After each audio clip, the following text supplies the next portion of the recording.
আমাদের উজিরপুরের গুঠিয়া মসজিদ এমন একটি স্থাপনা যেটা শুধু বরিশালকে প্রেজেন্ট করে না, বরং বাংলাদেশের অন্যতম একটি সুন্দর স্থাপনা। আর বরিশালে যদি সেরা 10টি দর্শনীয় স্থানের লিস্ট করা হয়, তাহলে তাদের মধ্যে একটি গুঠিয়া মসজিদ। একটি মসজিদ তার সৌন্দর্যের কারণে আজ দর্শনীয় জায়গায় পরিণত হয়েছে, যেখানে মুসল্লিরা শুধু নামাজ পড়তেই আসে না, পর্যটকরাও ভিড় করে এটা দেখতে। আজকের এই ভিডিওতে বরিশালের এই ঐতিহ্য, গৌরব ও সৌন্দর্যবাহী গুঠিয়া মসজিদের সকল সৌন্দর্য এবং এ সম্পর্কিত তথ্য উপস্থাপনের চেষ্টা করব এই ভিডিওতে। তো চলুন শুরু করা যাক। বরিশালে উজিরপুর উপজেলায় প্রতিষ্ঠিত বায়তুল আমান জামে মসজিদ, যা স্থানীয়দের কাছে গুঠিয়া মসজিদ নামেই পরিচিত। স্বরূপকাঠি বরিশাল রোডের কোল ঘেঁষে গুঠিয়া মসজিদের অবস্থান। রাস্তার পাশেই সুন্দর সুবিশাল রয়েছে গেট, আর সেই গেট থেকে ঢুকতেই বাদিকে বরিশালের ঐতিহ্য, গৌরব এবং দৃষ্টিনন্দন স্থাপনা গুঠিয়া মসজিদ, আর ডান দিকে নজর কাড়বে আকর্ষণীয় পুকুর। এই পুকুর মসজিদের মূল ভবনের সামনেই অবস্থিত এবং একে ঘিরেই তৈরি হয়েছে অপূর্ব প্রাকৃতিক সৌন্দর্য।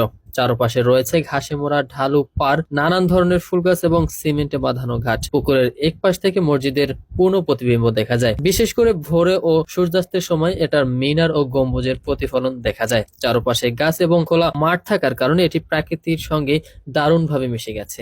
সিমেন্টে বাঁধানো ঘাটের কথা আর কি বা বলবো, কি পরিবেশ! গাছের ছায়ার তলে বসে একদিকে মসজিদের সৌন্দর্য এবং অন্যদিকে পুকুরের সৌন্দর্য উপভোগ করার যে মজাটা, সেটা আপনি আর কোথায় পাবেন। এবার আসি মসজিদ প্রসঙ্গে। গুঠিয়া মসজিদ স্থাপিত হয় 2003 সালে। 14 একর জমির উপর স্থাপিত এই মসজিদটিতে ব্যবহার করা হয়েছে উন্নত মানের কাচ, ফ্রেম ও বোস স্পিকার।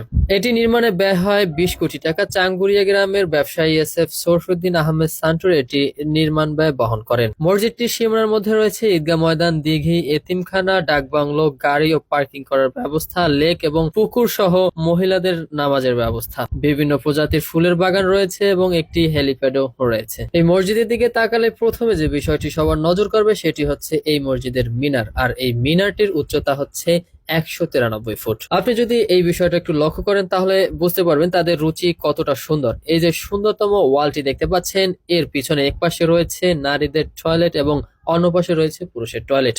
কত সুন্দর ব্যবস্থা, তাই না? আর এই মসজিদের মুসল্লি ধারণ ক্ষমতা হচ্ছে 20,000-এরও অধিক। একটা মসজিদ তার সৌন্দর্যের কারণে আজ একটি দর্শনীয় স্থানে পরিণত হয়েছে। দেশ বিদেশ থেকে পর্যটকরা ভিড় জমাচ্ছে এখানে শুধুমাত্র একটি পলক দেখার জন্য। আপনি যদি কখনো বরিশালে আসেন তাহলে এই জায়গায় ঘুরতে আসতে ভুল করবেন না। আসলে অবশ্যই চেষ্টা করবেন একটু বিকেলের সময় আসার। আর বিকেলের সময় যদি আসেন তাহলে বিকেলের সময় তার সৌন্দর্য উপভোগ করতে পারবেন। একই সাথে একটু অপেক্ষা করলে সন্ধ্যায় এর সৌন্দর্য উপভোগ করতে পারবেন দ্বিগুণ রূপে।